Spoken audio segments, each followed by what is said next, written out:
When we first asked you to do this keynote, the world looked a little bit different.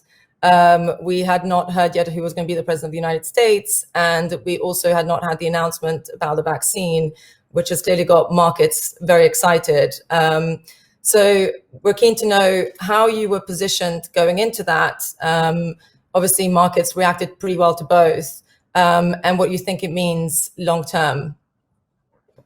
Sure. So look, I think, this has been one of the few years in my career where I think we've had pretty good visibility on what was to come, and I think it continues. I think the next several months will probably be the most challenging for the virus in terms of, and I think yesterday's news is actually bearish for the next few months, because I think if anything is going to make people think of the less of a threat. I think people are going to take mask wearing less seriously, and I think I think more people will die in the next few months, unfortunately, than in the previous period. So I think it is it's going to be a depressing, challenging time. On the other hand, I do think the progress of technology and biology and biochemistry and so on will get us out of the mess. But I think the timing is off. I think we have a vaccine that's come very, very quickly. We got a very nice announcement from Pfizer. I assume we'll see others. But in terms of a deployable vaccine that is creates herd immunity, I think it's next summer when we can start to feel good and safe. It's mid next year time frame. So I think the challenge is the next sort of period just for living. In terms of markets, I share the view that I had really in March. It's that once we know that we can put the virus behind us, when you think about the value of a business, it's the present value of the cash the business generates over its lifetime, and usually that hopefully that's 30, 40, 50 years if you're buying the right kind of business. And the strong dominant companies have done managed through this period generally pretty well, and will come out of it even stronger. And so I think that's good for markets, and so we've been positioned basically fully invested, so benefited by the market's recovery. So we're not expecting another hedge announcement from you? Actually, we have put in place credit all. Just yesterday, we put back on a very an investment grade credit hedge, not of the scale that we had in March.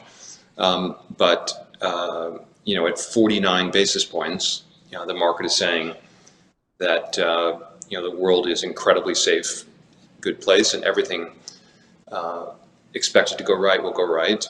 And it's just I feel I'm sort of long equities and still short investment grade credit, and I feel very comfortable in that position.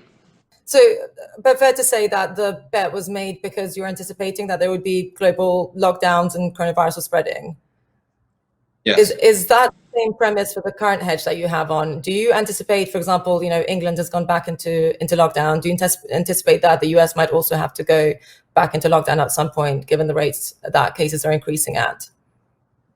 Yeah. Look, I think what I'm saying is I hope we lose money on this latest hedge, right? It will mean that we've managed through the next period in a very, very effective way, that the Senate stays Republican controlled. There isn't, President Trump leaves the White House, in a limousine or a helicopter, without an insurrection. Hopefully, we get more aggressive about using masks and social distancing, and we stop we're in the middle of a massive exponential growth in the spread of the virus, right now, which can have overwhelm the hospitals throughout the world, let alone in major American cities. And we're in a pretty treacherous time generally. And what's fascinating is the same bet we put on, call it 8 months ago, is available on the same terms, as if there had never been a fire, and the probability that the world is going to be, everything's going to be fine. And I hope that's the case. And I think there's a reasonably high expectation that we're going to have a distributable vaccine, widely distributed by sometime in the first half of next year, that we're going to, the number of people dying is going to start declining at some point relatively soon. businesses are going to recover, people are going to go back to their normal lives. So I think, this is different from the hedge we put on last March. We thought it was a near certainty that things would get really, really ugly. We put it on in February, actually. And now it's just it offers the same asymmetry. And for an investor who's 100% long equities, it's a nice insurance policy. I still buy insurance policies, my house, even though we think the probability of a fire is low. So I think about it that way.